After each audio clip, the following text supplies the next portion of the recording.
jako jako akawuwo. Allahumma faman arada alaina bisui fariduhu.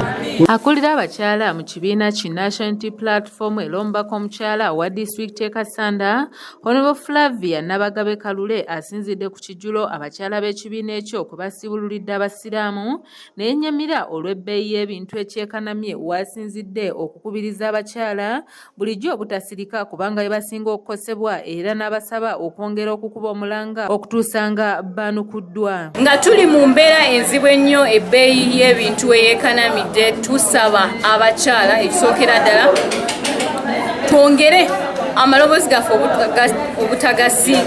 obutagasiza wansi, twogere ku mbeera eno kubanga ebintu bino bisinga kukwasaganya ffe abakwasaganya amaka, ffe abafumba, ffe abooza engoye, ffe abalabirira abantu. N'olw'ensonga eyo buli ebbeeyi we yeeyongera okubeera waggulu ennyo, ffenna ng'abakyala ffe abasinga okukosebwa. Omubaka Nabagabe ng'ali wamu n'ababaka abalala ab'enjawulo bannyonnyodde ekibakozesezza omukolo guno nga kwe kunyweza obumu bakyala ssaako ensonga endala omuli okukunga abo abaneetaba ku bukiiko bw'abakyala obw'oku byalo. Okwegatta n'okusingira ddala okwogera ku nsonga ezituluma ng'abakyala n'okulaba engeri abakyala bwe tunywerera awamu gye tusobola okukyusa eggwanga lino n'obukulembeze bwabo. Tusabye Mukama na tusabye Allah okusingira ddala twongere empeera akuuma abantu baffe. Tusabidde abantu baffe abaafa, abo n'abakyali makomera abalemeddeyo kufuna byakusibuluka naye okusinga tubadde tuteekawo embeera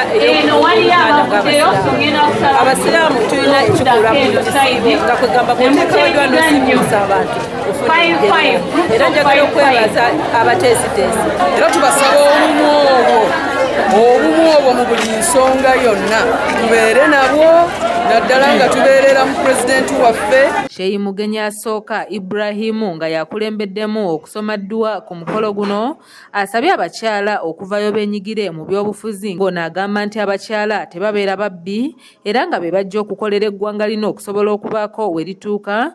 Bw'atyo naawe ekyokulabirako eky'omukubiriza wa Paalamenti Honorable Anita Annette Among ssaako yali sipiika wa Paalamenti Honorable Rebecca Litwala Kadaga. Naye mu history yaffe ng'Abaganda yonna n'engero zituze tuziyisa nti omukazi kyaziga tekiwona.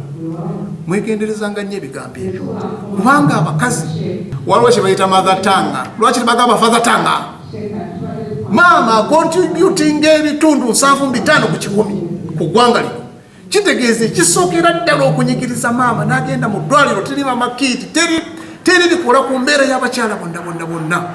Abakyala abo ne bakolima obukolimi nti Katonda tukolimye era awulira okusaba kwabwe. Mu ngeri y'emu kampuni ya Mandela Millers ewaddeyo ebintu eby'enjawulo eri ekitongole ekiddukanya ekibuga Kampala ki KCCA okugabira ab'enzikiriza y'obusiraamu ate n'okuyambako abo abali mu bwetaavu era ng'ebintu ebibalirwamu obukadde obw'ensimbi biweereddwayo nga Mahadi Twaha okuva Mandela Millers bw'annyonnyola.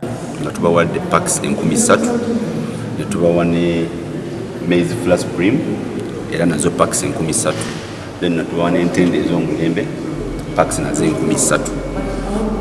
Fenga Mandela Group eba tuli kumpi nnyo ne communities, tuli kumpi nnyo n'abantu baffe weewaawo tuli wano olwaleero ku KCCA naye ebbanga lingi tubadde tuyambako abantu b'omu Kampala, so tubategeeza nti eba tujja kubeera nga tuyambako abantu mu mbeera zonna. Wano abakulu okuva mu kitongole eki KCCA nga bakulembeddwamu minisita wa Kampala Honorable Hajati Misa Kabanda basiimwa ebintu ebibagabiddwa era nga bano bannyonnyodde abantu abagenda okufuna ku bintu bino. Netufuna katon 250 kuva wa Haj Mandela oba City Tires. Netufuna katon endala 250 eza wheat flour from era Haj Mandela ne dates ensawo 75 okuva Haj Mandela za kuyamba abasiraamu abagenda okusiimuka leero abagenda mu Idi ku Sande oba Mande okubayamba okukendeeza ku bugubi bwe bayiseemu mu ssaawa zino nga basiiba. Kanyike Kevinzi yakusakidde eggulire lino okula ABS Television. Weteleze nkuteka kakolada. Wano kuno kumungi.